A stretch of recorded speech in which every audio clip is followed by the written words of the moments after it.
Hey, welcome back to our chapter book story time here at the Caribou Public Library.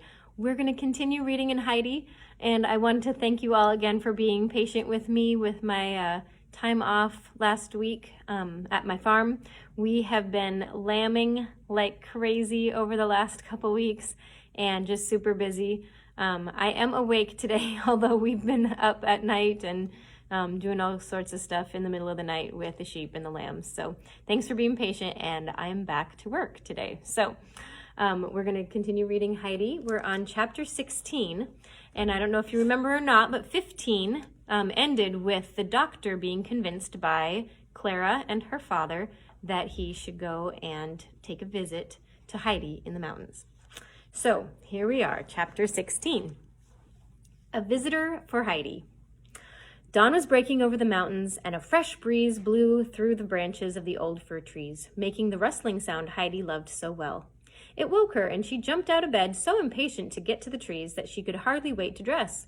But she had learned now to like being neat and tidy, so she took the time to put her clothes on properly before she climbed down the ladder. Her grandfather's bed was already empty, for he was outside, looking around as he did every morning to see what kind of day it was going to be. Rosy clouds were floating by in the clear blue morning sky, and the sun was just coming over the tops of the mountains, bringing a wash of gold to the rocky peaks and pastures. "Oh, how beautiful!" Heidi exclaimed as she ran out into it. "Good morning, Grandfather. Isn't everything lovely today?" "What, you awake already?" he replied. She ran over to the trees and skipped delightedly about under the waving branches, giving an extra little jump with each gust of wind which blew through them. Uncle Alp went into the stall and milked the goats. Then he washed them and brushed them and brought them outside ready for their daily journey. As soon as Heidi saw them, she ran and put her arms round their necks and patted them. They bleated a greeting and rubbed their heads against her shoulder as a sign of their affection. They pressed so close, she was almost squashed between them, but she did not mind that a bit. Only when the brown goat got too boisterous, she cried, "Really, Dusky, you're as bad as Turk," and Dusky immediately drew back. Daisy stood a little aloof, looking as though she hoped no one would accuse her of behaving like Turk. She always was the more sedate of the two. Peter was whistling as he came up the path, and soon the whole herd appeared, led by Frisky Finch. They immediately bounded up to Heidi, pushing her from one side to the other as they greeted her in their own obstreperous fashion. She made her way through them to Snowflake, who, being timid, had not been able to get near Heidi. Peter wanted to talk to Heidi himself, so he gave a particularly piercing whistle, which drove the animals off for the moment. "You might come up with me today," he said to her. "I can't, Peter. My nice people from Frankfurt might come any minute now, and I must be here when they do." "You keep saying that," he grumbled. "I shall go on saying it until they arrive," she answered. "I dare say you don't think it's necessary, but how could I not?" "Uncle will be here," he persisted. At that moment, Uncle Alp called loudly from the hut. "What's the delay? Is it the field marshal or his troops?" At that, Peter turned and slashed his stick through the air. The goats recognized the signal and ran off at full tilt to their high pasture, and he followed them. Here's a picture of all the goats circling around Heidi as she was greeting them. Heidi had brought several new ideas back with her from Frankfurt. She made her bed every morning now, tucking in the clothes so that it looked smooth and trim. Then she tidied up the hut, setting each chair in its proper place and putting everything which might be lying about back in the cupboard. After that, she fetched a duster, climbed on a stool, and polished the table until it shone. When her grandfather came in, he used to look round at her work, well pleased, and say to himself, "We look like Sunday every day now. Heidi didn't go away for nothing." They had breakfast together as soon as Peter had gone that day, and then Heidi started the housework. But she did not get on with it very fast.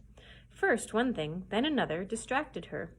A sunbeam shone straight through the open window and seemed to be calling to her to come out. Out she ran and found everything so beautiful and the ground so warm and dry that she could not resist sitting down for a while, just to look at the meadows and the trees and the mountains. Then she remembered that she had left the three-legged stool standing in the middle of the hut, and that she had not polished the table, so up she jumped and ran in. But before long, the rustling fir trees called her outside again. Grandfather was busy in the shed, but every now and then he came out to watch her dancing about in rhythm with the swaying branches. He had just gone in again when he heard her call.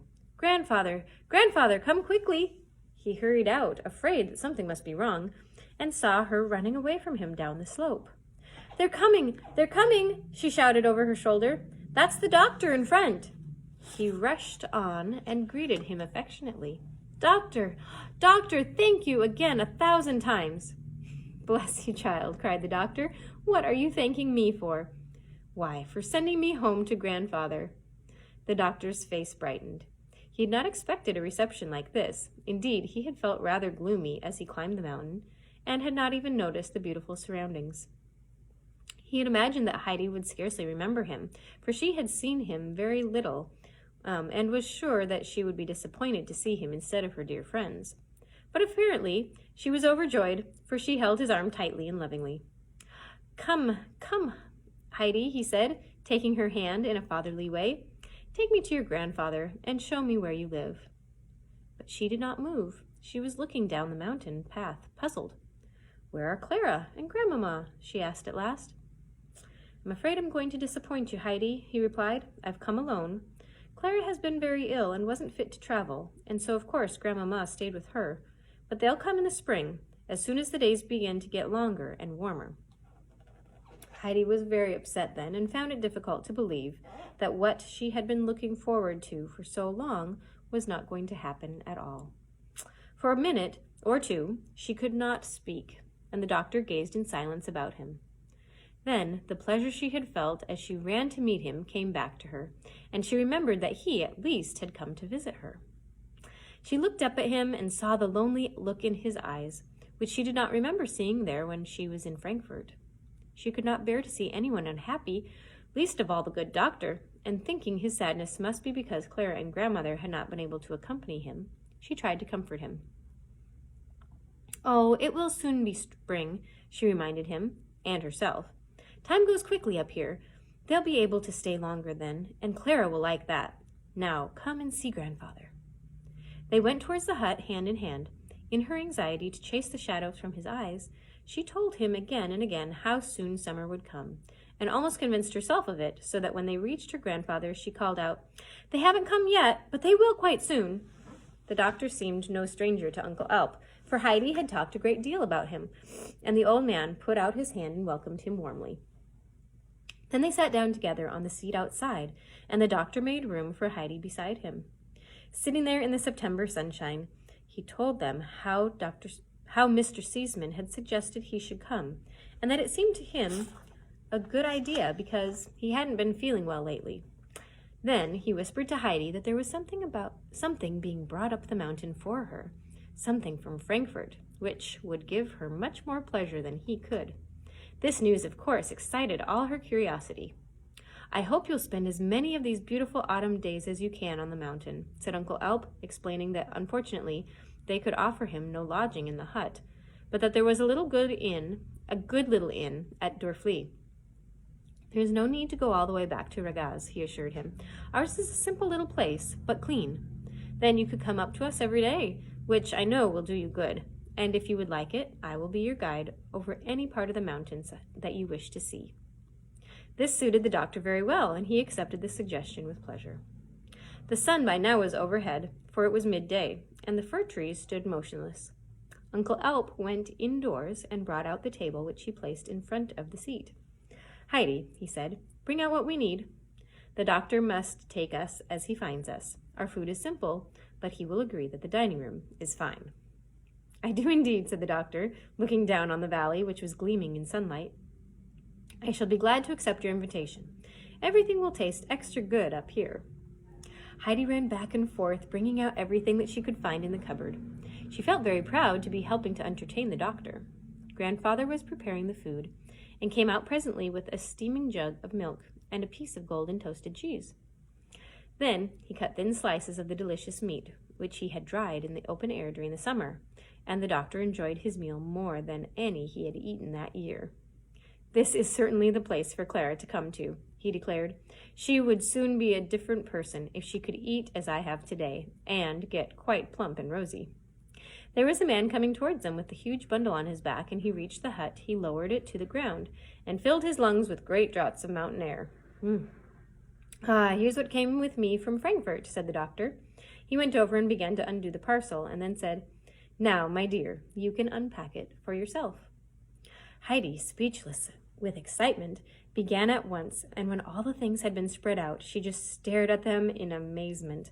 It was only when the doctor opened the box of cakes that showed her that they were for Granny to have with her coffee that she found her tongue again. She wanted to hurry down with them at once, but her grandfather suggested that they would go down together later on, when it was time for the doctor to leave. Then she found the pouch of tobacco, and how pleased the old man was. He filled his pipe at once, and after that the two men sat together on the bench, smoking and talking, while Heidi went on opening all her lovely presents. After a while she came across to them and waited for a pause in the conversation to say, "What you said was not right, Doctor. All these nice things put together aren't as nice as seeing you." They both laughed at this pronouncement, which the doctor said he certainly had not expected. As the sun began to go down, the doctor rose, thinking it time to go to the village and see about quarters. He took Heidi by the hand, and her grandfather carried the box of cakes, the shawl, and the sausage. And thus they went off together as far as Peter's home. There Heidi said goodbye to the doctor and asked him, would you like to go up to the pasture with the goats tomorrow? For this was the greatest treat that she could offer him. That'll be fine, he replied. We'll go together. The two men went on to Dorfleet, and Heidi ran in to Granny. Uncle Elp had put the presents down in front of the door, and Heidi fetched them in one by one. First the cakes, and the box was so big she staggered under the weight. Then the sausage, and lastly the shawl. She brought them close up so that Granny could put her hands on them and know what they were. They've come all the way from Frankfurt, from Clara and Grandmama, she explained, and both Granny and Bridget were duly impressed. Indeed, Peter's mother had been too surprised to lend a hand and had simply stared while Heidi lugged the heavy things into the cottage. Granny, aren't you pleased with the cakes? Feel how soft they are for you to eat. Yes, child, what kind people they are. The old woman stroked the warm, soft shawl. This will be wonderful in the winter. I've never looked to having anything as fine as that. Heidi was surprised that she seemed to like the gray shawl even better than the cakes, but Bridget stood looking almost reverently at the sausage on the table. She had never seen such an enormous one before, and could hardly believe that it was all for her and Granny and Peter. I must ask Uncle what to do with it, she said, shaking her head doubtfully. You're to eat it, that's all, declared Heidi. You're to eat it. And then Peter came tumbling in, calling out, Uncle Alp's just coming, and Heidi's to... He got no further, for his eyes fell on the sausage, and the sight quite robbed him of speech. However, Heidi guessed what he was going to say, and quickly kissed Granny goodbye. As a rule now, Uncle Alp never passed the hut without a cheery word for Granny, and she always listened for his step. But this time it was late, more than time for Heidi to be in bed and after getting up so early, for he was very particular about her having plenty of sleep. So he just called a greeting through the open door, took Heidi's hand, and together they went on, up the path under the starry sky, to their peaceful little home. Well, that's it for chapter 16. I look forward to seeing you tomorrow, and we will go ahead and read 17. Have a great night, everybody. We'll see you then. Bye.